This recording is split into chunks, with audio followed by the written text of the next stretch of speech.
personal opinion, mabuti na rin yun para independent siya sa anumang investigation. Kasi if you would notice, lahat naman nakaka-observe, hindi lang ako, yung congressional at saka senatorial hearings ngayon, may kanya-kanyang testigo, may kanya-kanyang pinapatamaan, may kanya-kanyang sabuyan ng putik. So, sa tingin ko, it's a divine providence na rin na mag-resign siya doon kasi para mas maging independent. Ang amin naman kahit hindi kami pakinggan ng sino man, basta importante, nanindigan kami doon sa aming panawagan ng transparency and good governance sa atin kasi hindi naman lang DPWH ang may problema Halos lahat ng ahensya ng gobyerno ang daming korupsyon. Simula sa lahat, halos yung mga pagpapabor. Alam natin yan. Ako nga, mayor na hindi nga ako makapagpapakilala na mayor ako kasi pag politiko ka, alam mo naman ang impresyon sa'yo ng mga tao dito. Hindi naman tayo pwede magmalinis So, mabuti na yun at nasimulan ni Mayor Benji Magalong. It's really a challenge.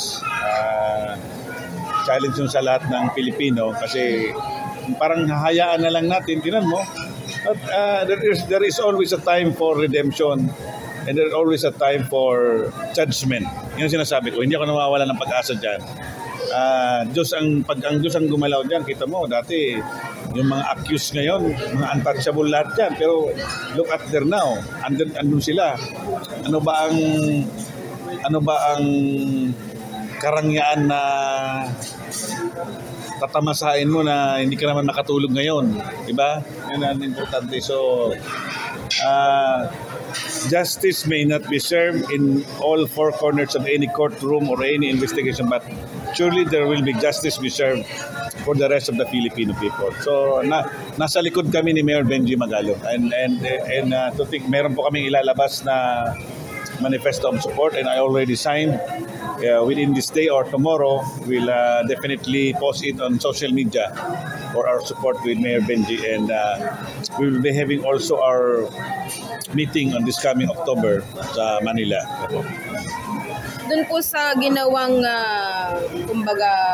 ginagawang investigasyon, ito pong grupo sana ni Mayor Magalong, kung isa siyang advisor sana. Sa tingin niyo po, meron kayang epekto yung pag-resign ni Mayor? Oh, definitely. Kasi unang-una, most of our netizens, most of our citizenry has been looking to him as one of the most credible persons to talk about corruption. I-rewind natin yung pangyayari sa Pilipinas. Mayor Benji has been already calling this for a year na malapit. Noon pa, first term pa ako. Pero ang tanong, may nakikinig ba? Wala naman nakikinig Diba? Hindi nga nila pinapansin si Mayor Benji. Ilan lang ba ang follower ng M4GG noon? Kakaunti lang. Ilan lang ang mayors na kasali noon? 56 lang kami.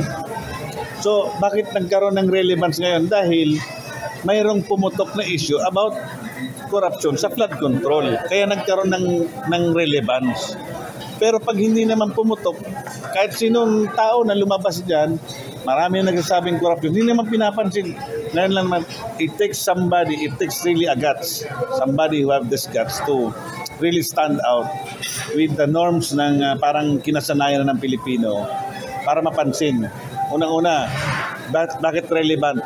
Lahat tayo nadamay sa baha Doon na nagkaroon ng relevance aantayin pa ba natin na isa tayo sa maging biktima rin ng pagdating ng iba pang corruption na forma ng corruption dito?